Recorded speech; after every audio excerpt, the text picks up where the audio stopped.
The sky is full of stars tonight. Assalamu alaikum. Walaikum assalam, Baba. What were you looking at, Amir? Come here, Baba, and look at this. What is it? Look at the sky, Baba. It's so beautiful. MashaAllah, it's really beautiful. Are you going to tell me a story tonight? Of course I will. Insha'Allah, I think I will tell you the story of Prophet Shammil alayhi salam today. MashaAllah, that's great. Prophet Shammil or Samuel alayhi salam was a revered prophet and a seer. Are you ready? Yes, I am. Now listen carefully. Bismillah.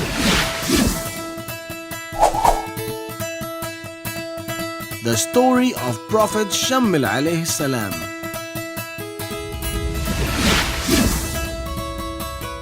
As time passed, the children of Israel started forgetting Allah subhanahu wa ta'ala and they committed many sins. They had a tyrant king who ill-treated them and spilled their blood. He dragged the country to frequent wars and depleted the resources of the country. The children of Israel used to go to war carrying the Ark of the Covenant with them. They did so because they believed that this Ark would bring them good luck. They won every war until one day the Philistine army snatched the Ark from them. Not only did they lose the Ark, they lost the war as well. When the king heard what happened, he suffered a heart attack and died on the spot. The children of Israel were now left without a king.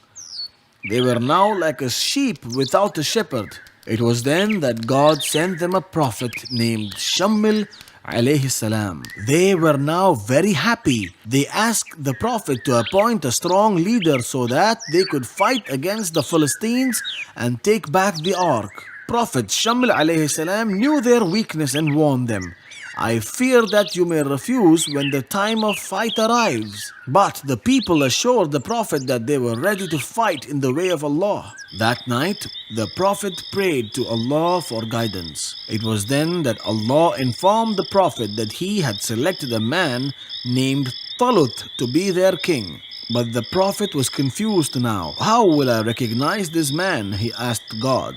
Then God told him that Talut would come to Shammil in some time by himself. Shammil was instructed to hand over the control of the kingdom to Talut. Talut was a tall, sturdy and very intelligent man who lived with his father in a farm far away. He lived and worked with his father in that farm. One day, Talut, accompanied by his servant, were out looking for his missing donkeys. They traveled for many days searching for the donkeys, but they could not find them. Let us go back, said Talut to his servant.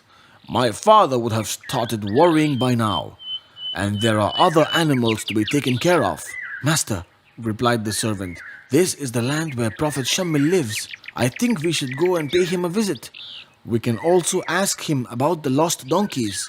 Talut agreed that it was a good idea and went to meet the Prophet.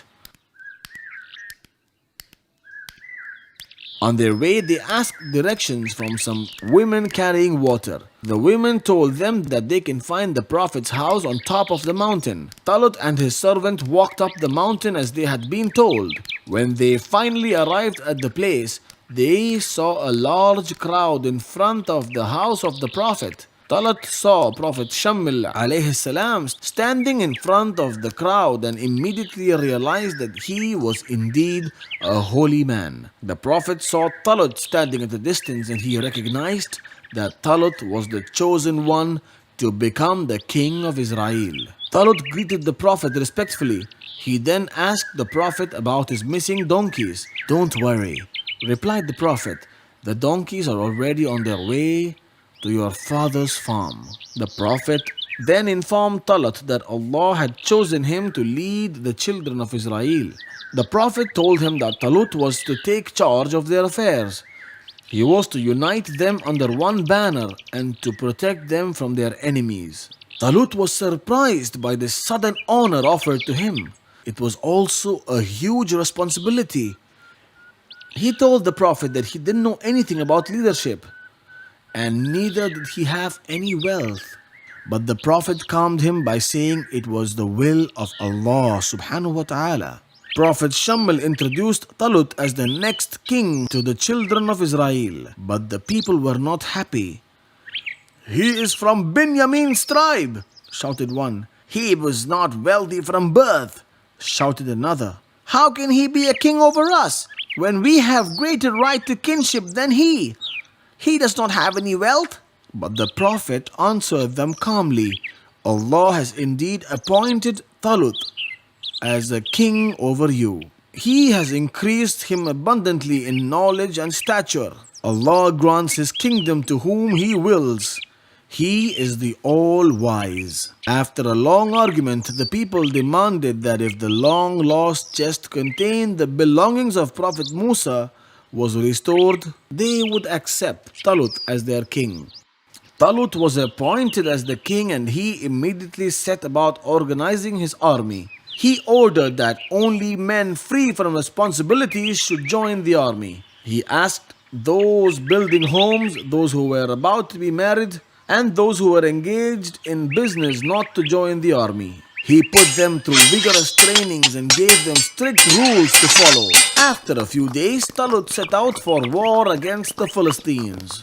They traveled for many days and nights through the desert. After days of traveling, they reached the banks of a river. Talut decided to put his army to go through a test. You are allowed to drink water from the river, but only to quench your thirst, not more than that. He ordered them, but the soldiers were really tired and many of them drank more than they needed. Talut was disappointed when he found this. He immediately discharged them for disobedience. He kept only those who had proved their sincerity.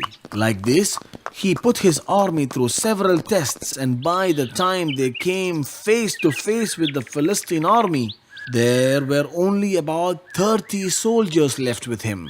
But Talut was not bothered. He believed in quality and not in numbers. He thought it was better to be a small band of true believers rather than a huge army of unreliable men. With this small army, he faced the Philistine army, who were very strong and armed with better weapons. They were led by Goliath, a mighty warrior from Philistine. He was a gigantic person known for his huge build and brute strength. A great number of Talut's men ran away when they saw such a huge army. What happened then? Who won the war? I will tell you about that tomorrow. Mashallah, that was such an amazing story. Now, are you ready for the questions? Yes, I am. All right, now here's the first question. What did the children of Israel lose after their war with the Philistines? Was it because they had lost the ark? That's correct.